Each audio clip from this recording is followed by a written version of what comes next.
बस 2-3 मिनट मेरी बात सुनिए, उसके बाद सलातो सलाम होना है ना, या और कोई भी। मैं पिछले 1.5 साल से पागल हो चुका हूं आधा। देखो मैंने कितनी अच्छी नात खानी की अभी, आप सबको अच्छा लगा ना? जबरदस्ती मत बताइए, अच्छा लगा ना? मैं चाहूं तो नात पढ़ पढ़ के जिंदगी मेरी गुजर सकती है कि नहीं गुजर सकती है? अरे मुझे किसी के सामने भीख मांगने की जरूरत है? आपको भिखमंगा लग रहा हूं मैं इलिटरेट हूं, I am not just any person. लेकिन पिछले 1.5 साल से मैं आधा पागल हो गया हूं। वजह उस पागलपन की ये है कि बंगाल से लेकर पंजाब तक, कहां से लेके? बंगाल से लेके पंजाब तक मदरसे तो हैं, अच्छे होना चाहिए, मस्जिदें तो हैं, अच्छी होनी चाहिए, मज़ारात तो हैं, अच्छे बना लीजिए, रूहानी रिश्ता है। लेकिन आप मुझे ईमानदारी के साथ बताइए, क्या हमारी कम्युनिटी को अच्छे स्कूल, अच्छे कॉलेजेस, अच्छे अस्पतालों की जरूरत नहीं है? जिस कस्बे में मैं रहता हूं मालूम है आपको, 17 बच्चियां इस्लाम छोड़ चुकी हैं उस क्षेत्र की। कितनी बच्चियां? 17 बच्चियां वहां की इस्लाम छोड़ी। और पूरे बरेली जिले की अगर बात करें, जिनके मोहब्बतों का भी हम नारा लगा रहे थे, जिन इमाम इश्क मोहब्बत की मोहब्बतों का हम अभी नारा लगा रहे थे, उन इमाम इश्क मोहब्बत के शहर से तकरीबन 1000 बच्चियां जा चुकी हैं पिछले 2-3-4 सालों में। बताइए मैं किसके सामने रोऊं, किसके सामने अपना दर्द दिल रखूं? ये बच्चियां इस्लाम क्यों छोड़ रही हैं? इस्लाम जैसा मजहब पूरी दुनिया में नहीं है। इन्नद्दीन इंदल्लाहिल इस्लाम, उस इस्लाम को छोड़ करके क्यों जा रही हैं?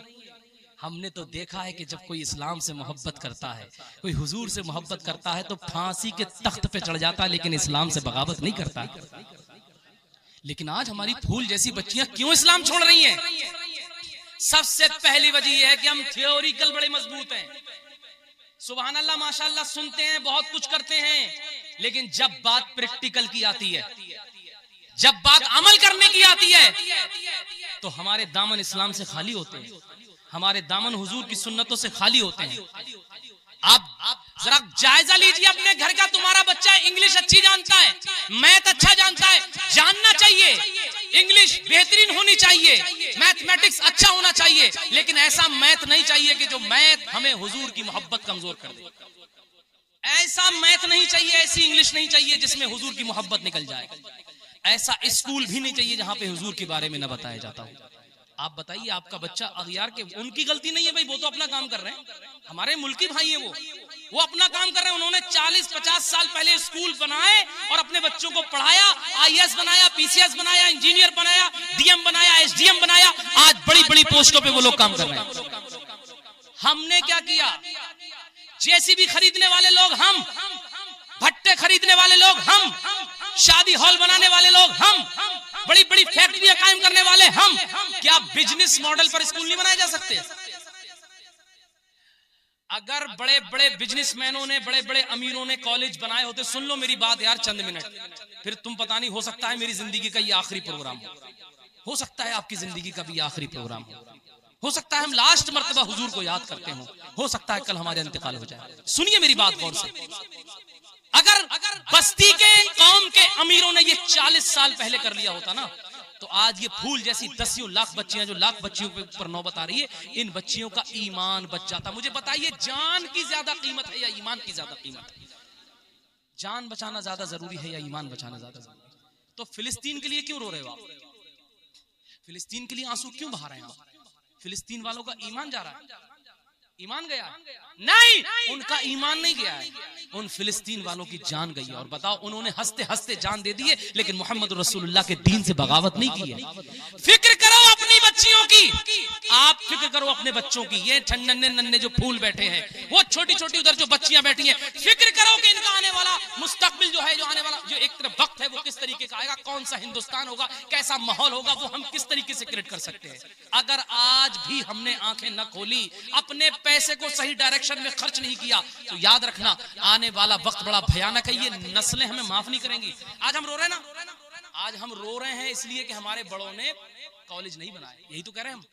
अरे बैठ के ये तो कह रहा हूं मैं आपसे कि यार उन्होंने बना लिए होते, हमारे अब पैसा कम था। वक्फ बोर्ड पर जो आज आफत आ रही है, उसकी वजह भी यही है। अगर वक्फ बोर्ड की जमीन को सही से इस्तेमाल किया गया होता, तो आज ये दिन देखना ना पड़ते। पैसा हमारे पास कम नहीं था, लेकिन हमने सही से खर्च नहीं किया। बस आखिरी बातें अर्ज कर रहा हूं। तो अब ये बताइए, मरना है सबको? नहीं मरना है? मुझे भी मरना है, आपको मरना है। और कब्रिस्तान में देखो, बड़े बड़े बॉडी रखने वालों को, बड़े बड़े ताकत रखने वालों की कब्रें घुस गई हैं, पटले टूट गए, उनकी कब्र के मिट्टी में मिल गए, उनको पता भी नहीं है कि कब्र है किसकी है। ऐसा है कि नहीं है?